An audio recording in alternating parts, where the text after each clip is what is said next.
Batman, O Nascimento do Demônio. Conta com roteiro de Dennis O'Neil e desenho de Norm Osnack. Esse encadernado conta a história de origem do Ra's al Ghul, que é o grande vilão do Batman. E a gente sabe que tem um flerte entre os dois personagens. E começa com a Talia al Ghul contando como que é a origem do pai. Não tem nada de muito super-heróico nessa história. E eu não li outras grandes histórias do Batman, mas eu tenho certeza que essa faz parte de uma delas. Além dos desenhos, das cores, da técnica ser extremamente bem feita, linda, tanto em questão dos layouts, como as cores escolhidas para representar, são lindas. Então, começa com o Batman, ele aparecendo em uma escavação, que seria a escavação para a criação de um Poço de Lázaro. O Poço de Lázaro, ele é um dos objetos que está intrinsecamente ligado ao Ra's al Ghul. Para quem não conhece, o Ra's al Ghul ele é um ser praticamente imortal, e isso deve ao Poço de Lázaro, porque ele se renova nesse poço. Então, o Batman, ele aparece na escavação desse poço, e esse poço só pode ser escavado em lugares específicos, que seria onde que teria determinados pontos de energia que faria com que tivesse feito a criação desse poço. Então a Talia al Ghul conta pro Batman como que descobriu. O Batman ele sabia onde que a Talia al Ghul estava, então eles decidem conversar e ela conta a origem do pai dela. Conta de muito tempo atrás que um profeta chegou para a mãe de uma pessoa, que esse profeta na verdade era considerado profeta por alguns, um enviado de Deus por alguns, outros o consideravam um demônio, e fez uma profecia falando que a criança estaria destinada a salvar a humanidade ou a eliminá-la. E a mãe, né, ficou devastada com essa informação. Depois aparece uma senhora bem frágil, ela já estava cega, debilitada, andando na rua em uma corrida de cavalos. Um dos cavaleiros atropela a mulher. E o filho fica devastado, né? O filho fica devastado, porém, a pessoa que matou a idosa, aparentemente está nem aí. E também o seu pai, o rei, ele também não se importa, sempre fica passando a mão na cabeça do filho. Então, ele não é uma pessoa muito legal. E esse outro cavaleiro, que é um médico, ele, além de perder a corrida, ele vê o príncipe dando em cima da esposa dele. Ele sempre tenta ficar palpando a mulher, beijando a força e tudo mais. E ele não pode fazer nada porque é o filho do rei, e o rei sempre ameniza pro filho. Então, o médico, ele depois ele vai visitar a mãe do rapaz, e o homem tenta matar o médico. Mas na verdade não era culpa dele, né? Era culpa do outro que atropelou. Mas ele não quer nem saber, mas aí ele vai cuidar da mãe, e depois o chamam, falando que o príncipe tá muito debilitado, tá acamado, e o príncipe é um babaca, ninguém... A esposa, ele assedia a esposa do médico, maltrata as pessoas ao redor, tá nem aí. Então, ele tinha todos os motivos para não curar, né? Mas ele falou que ele não estaria exercendo a medicina corretamente caso não fizesse. E o médico sonha com... Ele tem umas perturbações, ele sonha sendo um demônio, ele sonha com um demônio, com uma ressurreição. E ele luta com o demônio e vence o demônio. É que tem aquela história de Jacó, né, que luta com um anjo, mas ele luta com o demônio. E ele vence o demônio. A cidade é atacada, né, e o príncipe fica debilitado. Então esse médico, ele sente uma coisa diferente no solo, em determinados pontos energizados, né, e ele tem essa ideia de tentar algo experimental, já que o príncipe vai morrer de uma forma ou de outra, né? Então ele tenta pelo menos.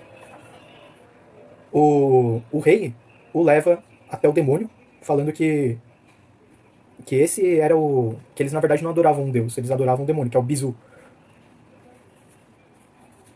E depois eles conseguem fazer essa experiência do médico, e o filho do E o filho do rei, o príncipe, ele acorda. Ele ressurge como um louco, como um demônio, né, totalmente biruta. E ele começa a atacar de forma... Ele fica agressivo, parte de novo pra cima do médico, pra cima da mulher. E dá pra ver que aquele médico que já era bondoso no começo, ó, ele começa a dar indícios de que ele vai acabar cedendo, vai delirar. E não somente o príncipe mal, que seria o demônio, o médico bonzinho também tá se transformando num demônio. Meio que ele fez de uma forma indireta meio que um pacto para que a sua medicina curasse, funcionasse, né? Então, aqui a sua mulher, no meio da loucura do príncipe, a sua mulher é assassinada pelo príncipe novamente, mas como que o rei sempre passa a mão na cabeça do filho, ele nega, falando que foi o médico que tirou a própria vida da esposa, que isso seria algo inadmissível. Ele pede até uma chance para que pudessem levá-la ao tanque de Lázaro também, mas o rei nega. E como o rei julgou que o seu filho foi caluniado, então o seu filho pôde escolher uma punição pro doutor, pro médico, que o trouxe à vida novamente, né? Então, como que ele tá possuído pelo demônio, e ele já era meio participante com o demônio antes, ele concede ao médico que, já que ele amava a esposa dele tanto, então ele ia ter que ficar com a esposa morta, amarrada. Eles iam ter que passar um mês juntos, ele enterrado com a mulher morta, numa gaiola, e depois jogaria 11 prisioneiros junto com eles. E assim foi, até que aquele homem que iria matá-lo anteriormente, por achar que ele que estava envolvido diretamente na morte da mãe, ele viu, né, que o médico não tinha parte com aquilo e que ele tentou ajudar a mãe, não o contrário. Então ele resgata o homem após algumas semanas já, né, com a mulher já provavelmente esclerosada. E eles encontram alguns mercadores que mais se aproximavam de alguns mercenários, que era o próprio tio do médico, e esse tio acha que o médico o traiu. Então, iria matá-lo, mas ele deixa claro que o ódio que ele tem pelo rei e pelo príncipe, na verdade é partilhado por ele, então ele pode se juntar à caravana.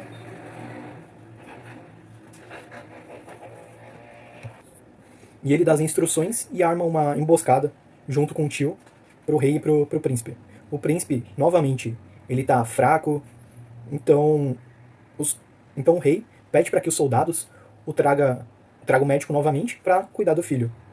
Mas ao invés... Alerta de spoiler. Se você ficar até agora, vai ser por sua conta em risco. Se você quis ficar, então tá bom.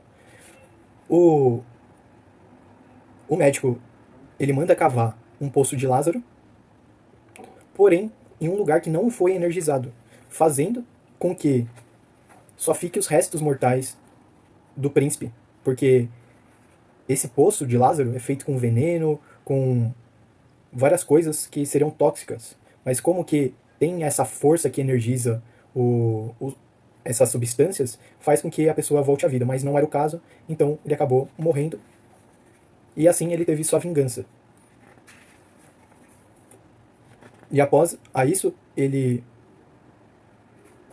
amarra o rei junto com seu filho, que só tá um cadáver raquítico, e depois o mata. E não mata só eles, mas assim como toda a cidade e tudo o que lembre a cidade. E termina assim a Thalia Al Ghul de contar como que foi o retorno como foi o nascimento de seu pai, o nascimento do demônio. E tem algo intrínseco entre ele e o demônio. E é muito interessante como trata, porque posteriormente o Ra's al Ghul ele sabe, né, que o poço foi preparado para ele, porém encontra o Batman naquele local e eles têm uma briga. O Bruce, não o Batman, ele luta com o Ra's al Ghul, ele só de cueca e com as suas botas, sem a fantasia do Batman. Ele luta com o Ra's al Ghul e é surpreendido com uma pá na cabeça, ele fica desorientado, depois o Ra's al Ghul crava a pá em seu peito, fazendo com que ele desfaleça praticamente. Ele está muito debilitado, mas ainda assim ele consegue surpreendê-lo e se levantar, reunir suas forças, e os dois se jogam e conseguem jogá-lo dentro do Poço de Lázaro. E o Bruce depois ele sai renovado. Na hora de tirar, para tentar encontrar de novo a sua máscara e a sua roupa, tá enrolada junto com a cabeça do Bizu, que é o deus que era adorado pelo rei e depois, posteriormente, possuidor do Hazal Ghul. Então seria como se o Batman, quer dizer, quem veste, então seria como o Batman, ele veste, então seria também como quem veste a roupa do Batman, também seria um demônio. E é assim que termina a história. E no mesmo encadernado, também tem uma história do mesmo roteirista, do Dennis O'Neil, com uma diferença de 21 anos, e é impressionante como esse roteirista ele se aperfeiçoou, as suas técnicas narrativas.